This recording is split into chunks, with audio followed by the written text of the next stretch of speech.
Hai semuanya, kembali lagi di channel Huri Mardika, channel yang paling menginspirasi, memberikan informasi untuk bermanfaat bagi orang lain. Ya, kita tahu jauh-jauh ini corona melanda seluruh dunia. Dampaknya itu sungguh sangat besar ya guys. Mulai dari segi ekonomi, dari dampak kesehatan, semuanya itu terkena. Bahkan orang yang meninggal tanpa diketahui itu terkena corona harus mau tidak mau dikuburkan atau dijenazahkan secara corona. Terus banyak orang atau pegawai-pegawai yang juga ikut dampaknya akhirnya terkena PHK. Namun bagaimana sih solusinya kita semua mengatasi hal tersebut? Nah, di sini saya akan mencoba sharing nih, karena saya yakin apabila ilmu dibagikan untuk orang lain itu menurut saya amal jariah sampai video ini ditonton bertahun-tahun ke depan ya. Ketika lagi di masa pandemi saat ini, kita hanya bisa beraktivitas bahkan bekerja di rumah saja, bisa dari work from home. Terus gimana sih caranya mengatasi hal-hal yang tidak seperti hari-hari pada biasanya. Nah, kita bisa kok menghasilkan pundi-pundi atau uang ya melalui berada di rumah saja. Berikut saya akan menjelaskan ada 7 caranya. Yang pertama itu yang paling beresiko ya, yaitu dengan melakukan trading. Kalian semua pasti sudah berpikiran, trading? Wah, ini gambling nih, wah ini susah nih, nggak semuanya orang bisa nih, wah saya nggak punya modal. Sebenarnya itu trading bisa dimulai dengan modal yang sedikit saja sih teman-teman. Bahkan ada yang $1 pun juga bisa. Nah, yang harus perlu digarisbawahi apabila kalian sudah ingin mencoba untuk trading, kalian harus percaya dulu nih bahwa apa yang sudah kalian modalkan itu kalian harus siap untuk menerima resikonya terlebih dahulu apabila kalian bakal loss atau hilang. Namun semua itu sebenarnya ada technical analisisnya dan analisa fundamentalnya, dan ada tingkat-tingkatannya sebenarnya untuk trading tersebut. Misal contoh trading saham itu nggak terlalu beresiko karena fluktuatifnya tidak separah apabila kita trading di forex ya teman-teman. Nah, kalau untuk trading forex emang itu algoritmanya itu sangat random ya, menurut saya itu harus butuh waktu paling tidak 1 hingga 2 tahun pengalaman supaya menjadi trader yang ahli gitu, seperti itu. Nah, kita bisa mengetahui simpel aja sih dari dilihat dari jam-jamnya. Kalau untuk jam Indonesia itu untuk trading forex ya, itu biasanya rame-ramenya misal kita trading dengan valutasi uang Jepang itu biasanya pagi. Kalau untuk euro atau GBP pound sterling ya, euro GBP itu biasanya di kisaran jam 1 sampai 2 siang. Selanjutnya kalau untuk USD Amerika itu kisaran dari jam 8, 9, 10. Jadi apabila kalian ingin melakukan transaksi trading tuh harus cermat dalam memilih jam-jam ya, karena di jam-jam tersebut itu sangat baik untuk trading, karena di forex itu dibagi 4 jam ya, ada jam Asia, Eropa, juga Australia sama Amerika itu. Nah, untuk analisanya itu bisa dipelajari, kita harus mempelajari seperti support, resistance. Nanti akan saya coba bahas di video selanjutnya lebih detailnya ya. Ya, yang penting trading itu kita misal beli di harga rendah, jual di harga setinggi-tingginya atau sebaliknya gitu. Kita ambil posisi jual di harga tinggi dan berharap harga itu turun, seperti itu. Oke, selanjutnya saya akan membahas yang kedua, yaitu dengan cara berbisnis online.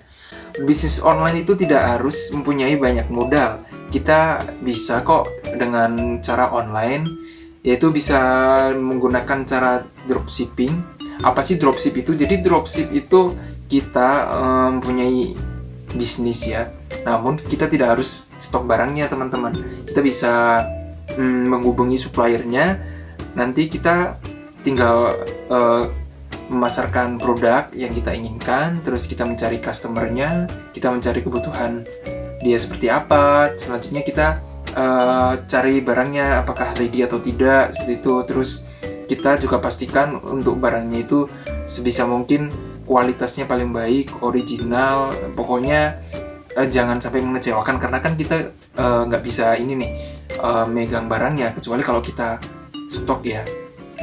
Nah, untuk pengirimnya gimana sih? Nanti kita biasanya kalau di dropshipper gitu, misal di Tokopedia maupun Shopee gitu, itu udah ada menu checklistnya itu kirim sebagai dropship. Nanti tinggal kita ketik aja misal bisnis online shop kita maupun di IG atau di website misal, terserah. Nanti si suppliernya bakal mengirim atas nama toko kita gitu. Nah, biasanya itu kalau untuk dropship, misal kita dropship ambil di Shopee, Tokopedia, itu nanti misal ada promo-promo itu bakal tidak akan terpakai, karena itu kan biasanya promo untuk toko ya, untuk pembelian yang biasa, seperti itu. Selain itu juga kita bisa menjadi reseller juga, kita bisa jadi agensi juga, hanya modal online, nanti barang dikirim ke rumah customer, seperti itu ya teman-teman. Selanjutnya untuk next ya, yang ketiga ada content writer. Apa sih content writer? Saya dulu juga pernah sih menjadi penulis, seperti penulis di blogspot gitu ya. Jadi kita ibaratnya membuat suatu konsep, suatu naskah di mana nanti itu bisa dibaca oleh banyak orang di internet. Nanti gimana cara dapat duitnya? Jadi dari bacaan tersebut alhasil banyak orang yang mencari informasi terkait tulisan kita. Apabila sudah trafiknya tinggi, nanti kita bisa diiklanin melalui Google AdSense gitu teman-teman. Atau yang selanjutnya, yang keempat ini, kita bisa menjadi YouTuber.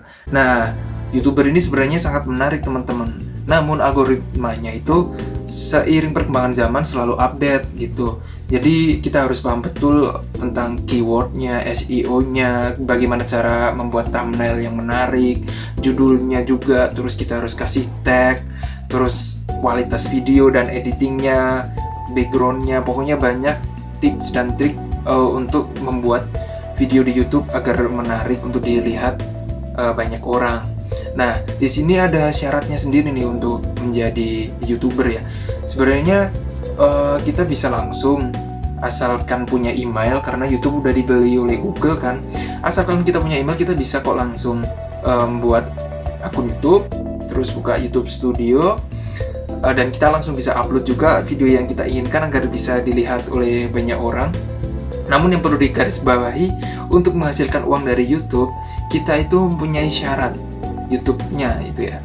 Yang pertama yaitu harus 1000 subscriber. Sebenarnya dulu tuh syaratnya nggak serumit sekarang sih. Namun karena mungkin sudah banyak orang yang mencoba menjadi YouTuber, jadi dari pihak Google-nya juga ya lebih lebih memfilter gitu sih. Tidak semua orang bisa menjadi bekerja di YouTube untuk monetize itu ya. Nah, selain harus 1000 subscriber, kita harus minimal jam tayangnya itu 4000 jam ya. Dan itu dalam kurun waktu kalau nggak salah 12 bulan. Sebenarnya gampang nggak sih untuk dapat 1000 subscriber dan 4000 jam tayang? Kalau menurut saya sih nggak terlalu sulit dan juga nggak terlalu mudah ya. Itu semua tergantung dari teman-teman semua.